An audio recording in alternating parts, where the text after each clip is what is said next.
The Federal Reserve might plunge us into a recession just to ease inflation. It's a move that's going to devastate the American working class. I don't know why. No, can I tell you something? This is the kind of story that nobody pays attention to. When we post this on our site, there's going to be this much traffic compared to, like we say all the time, let's do a story on I hate the GOP. There's no comparison. This is a vitally important story. This, you know what this reminds me of?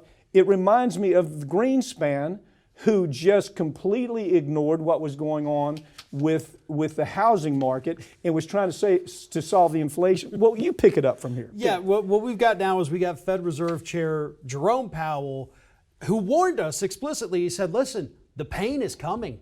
There's got to be some suffering here for working class families. He said this at Jackson Hole just a couple of weeks ago. Yeah. The American family is going to suffer from what I do. Yeah, but don't worry. Well, I mean, a lot of you are going to lose your jobs because we're raising interest rates, but it's going to bring inflation down maybe a little, probably. But the only thing definite from this, as he points out, is the suffering. Yeah. Suffering is definitely going to happen. And you've got Larry Summers that's been pushing this same thing for 3 months, who is from the Obama administration. Oh, yeah. But that's all they know how to do is, well, I guess when things are rough, let's punish the working class. Okay, and the way they punish them is they keep increasing interest rates at such a high margin that it causes unemployment.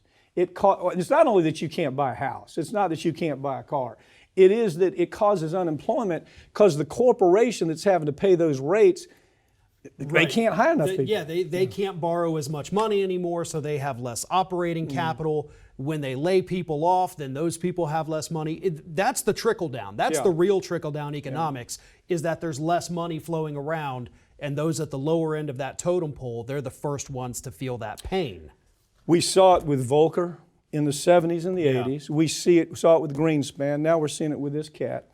And really the problem is that he's doing this when we have a falling GDP, a year of falling GDP, doing it while we have a falling disposable income for Americans. We have a falling real wages because those real wages are being eaten up by inflation.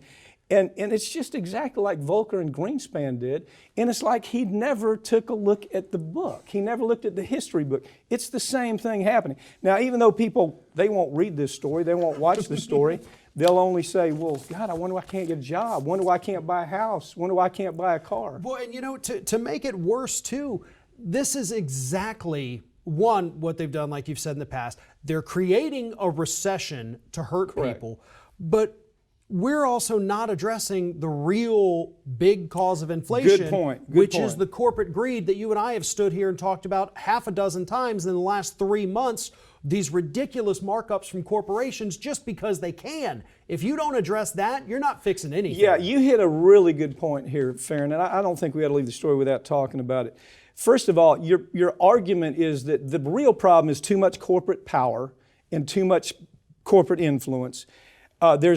Add to that, we got a supply chain disaster. Yeah. Maybe Buttigieg someday will explain what the hell happened here, but it's a disaster.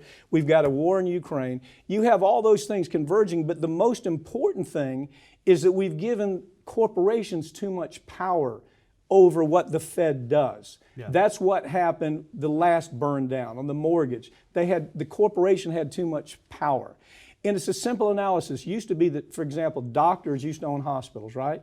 And we didn't have the kind of problem we have with medical health inflation. Corporations came in, they bought out the doctor hospitals. You don't find doctor-run hospitals anymore. It's corporations. This is the same thing here. The corporations have so much power over what the Fed is doing that it's a train wreck. Well, it really is. And also, just to go with that too, when you have these prices that corporations are already artificially inflating, 300%, 400%, when inflation finally does go down and people see those price tags drop, that 300% increase stays. That becomes the new base price. But it did drop because inflation went down and people become, I guess, normalized to paying $1,500 for a TV instead of $1,000. It becomes a new normal. Right. Yeah, okay. Gas, well, we've never paid $5, but we might have to get used to it or whatever it is. Exactly.